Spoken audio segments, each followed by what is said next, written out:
This short video will show you how to find and update an online attendance register. After typing into your browser the address attendance.abertay.ac.uk, you'll be faced with a screen very similar to this. Normally you would select session 1415, but as I'm recording this at a time when 1415 hasn't actually started, I'm going to use the previous sessions as an example.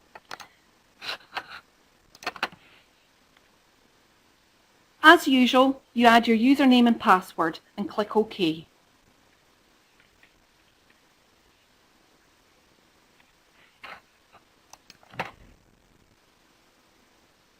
There are two ways in which you can find an attendance register.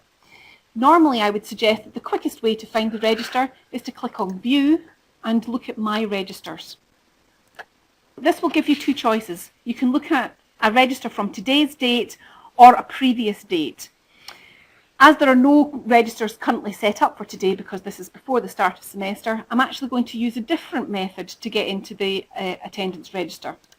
Instead, I'm going to use this button here to search for the correct module. So I've typed in the module name and you can see that it has identified the module. We click on Open Record and we'll see the following screen. As you can see from this screen, there are several students already assigned to this particular tutorial group, and we have weeks 19 through 24 already filled out. If you look in week 24, for example, if we click inside this student's file, we can see the different types of entry that you can make. Present, cancellation, left early, authorised absence, late or absent. I would suggest that the majority of the time the only two that you're likely to want to use are present and absent. As well as being able to view what's happened with the student in the past, at the end of the line we can also see their attendance to date. So we can see that this student has 100% attendance to date. The student beneath that one has one absence, and in fact we can also see that over here, that one absence is recorded for that student. The column beside the spaces for each week's entry is for minutes. This is used when you select the late entry, and then you can see how many minutes the student was late. Within DBS we have not really used this function and have really just stuck to whether or not a student was present or was absent. There's also a space for a comment to be added and for a notification message.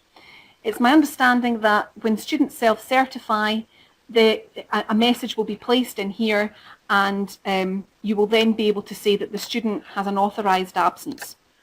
An authorised absence does not show as an absence. It still looks like the student has 100% attendance because this absence is something that we have validated as being okay. One of the things that people often ask about the attendance registers is how long does it take to take the register? I would suggest that it's actually very quick to take this register in the class with the students.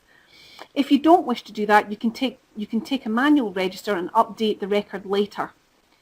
If you're doing that, then I would suggest that what you do is, rather than going through each student individually, what you do instead is you select all students and you mark them all as present, and then you can go back and just simply adjust for those few students who are absent. This will be much quicker than going through each student individually.